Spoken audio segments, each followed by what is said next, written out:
Hey guys, Bad Infos here with a top 5 video. Here I'll show you my picks for the best games of 2020. A terrible year for humanity but a great one for video games. Lots of very noteworthy games released in 2020 and I'll showcase the 5 best ones. After a lot of thinking, here are my 5 favorite games released in 2020. Are you ready, kids? Aye, Captain! I can't hear you! Aye, Captain! Oh! SpongeBob SquarePants Battle for Bikini Bottom Rehydrated. Yeah, I know, technically this is not a new game but a remake to a supposedly cult classic game of the cult classic show SpongeBob SquarePants. I am in the minority here when I say that I've never watched the show before because I find it annoying to listen to. SpongeBob's voice is just a bit too much for me. Going into the game, I had no idea who the characters were or what they do. Slowly but surely I learned their names, what their roles were and how they fit into this wonderful underwater world. I gotta say this game is really fun, cute and as casual as they get. Never did I find it difficult to complete a certain task. The controls were always responsive and overall I had a lot of fun despite not knowing who these guys were. If Battle for Bikini Bottom was a standalone game with no connection to SpongeBob, it would have been no different and I assume that many of you would still love it. That's how good it is. I did. I figured if you didn't know, you wouldn't mind. Again. Wouldn't mind? Of course I mind!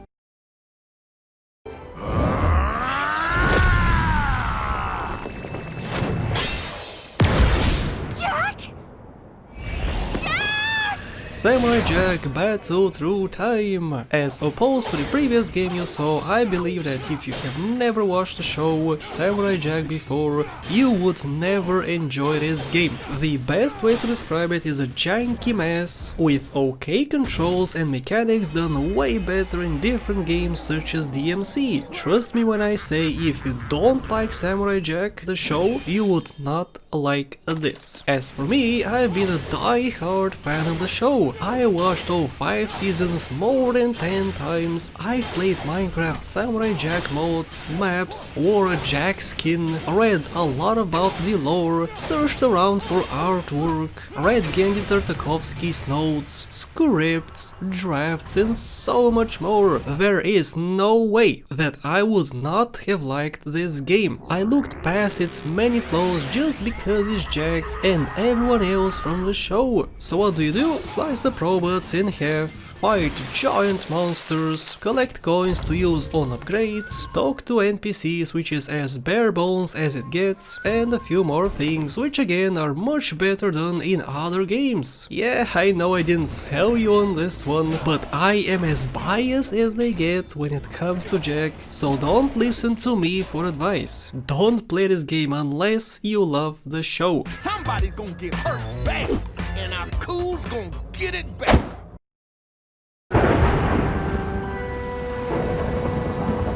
Until at long last, the Illager found something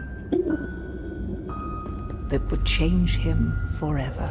Minecraft Dungeons. Once again, here comes a biased opinion on a Minecraft game. Minecraft has been one of my top 5 games ever made ever since it released. Just like Samurai Jack, I have pretty much based my entire existence around it for so many years. I know a lot about it and everything surrounding it. No wonder I love the Minecraft story mode so much. Same goes for Dungeons. People compare this game to Diablo, Dota and all these other games which never really interested me, but Minecraft Dungeons is supposedly Diablo for babies, and I actually believe that. Combat is simplified, it's not confusing on where to go and what to do, so it's really easy to get into, whereas Diablo games are a bit overwhelming to me. Dungeons is a great start for you if you're interested in the genre, but once again, if you don't like Minecraft, don't bother with this one. It's not janky by any means, but I feel like my enjoyment comes from seeing all the mobs, items and scenery I have played with in the past 10 years with the original game. The DLCs are great additions as well, and overall it's a fantastic experience. For there's no telling what dreadful doom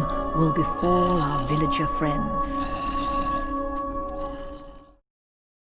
The truth is, they don't care about who we used to be or what we wanted to do. To them, we're just slaves.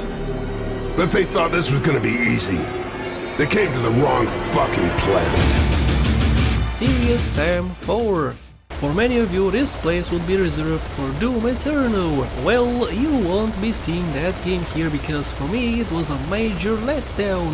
Luckily, Crow Team stepped into the field and released the new Serious Sam game I was waiting for years. The franchise before has been getting lots of spots on my top 5 videos, where some of these were Game of the Year. Needless to say, the franchise has impressed me and has kept my attention throughout my gaming life ever since 2002 when I got my first PC. I've been playing Serious Sam. I am very happy to say that what you loved about the original, you would love in 4. It is still the massive arena, hundreds of enemy monster soup you once knew and loved. Hordes and hordes of enemies at any given time, everywhere you look. It's the most hardcore game I have played in a very long time and was very welcome into my life after the letdown that Eternal was to me.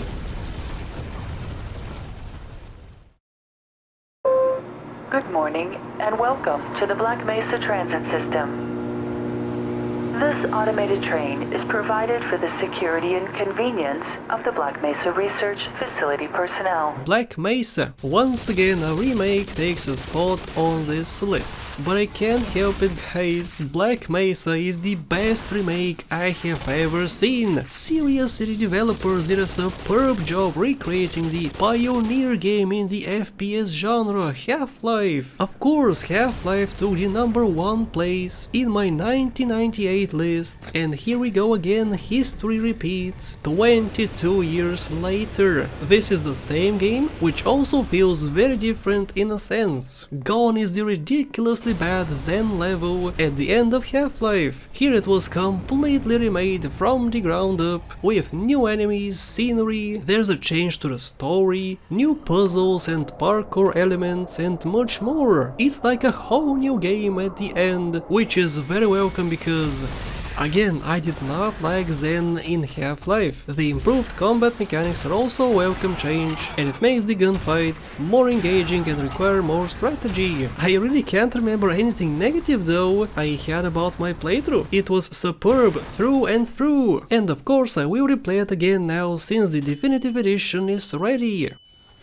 And that's it from me guys, those are my favorite games of 2020. If you wanna see my favorite ones in any other year, then click on the screen or in the description of this video. Thanks for watching, and a very special thank you goes to my lovely channel members and patrons: LMP Racing, House the Chowder, Alex Chavez, Max Robinson, SMRG Pri Bruce Lane, and everyone else listed on the screen. Thank you for the support.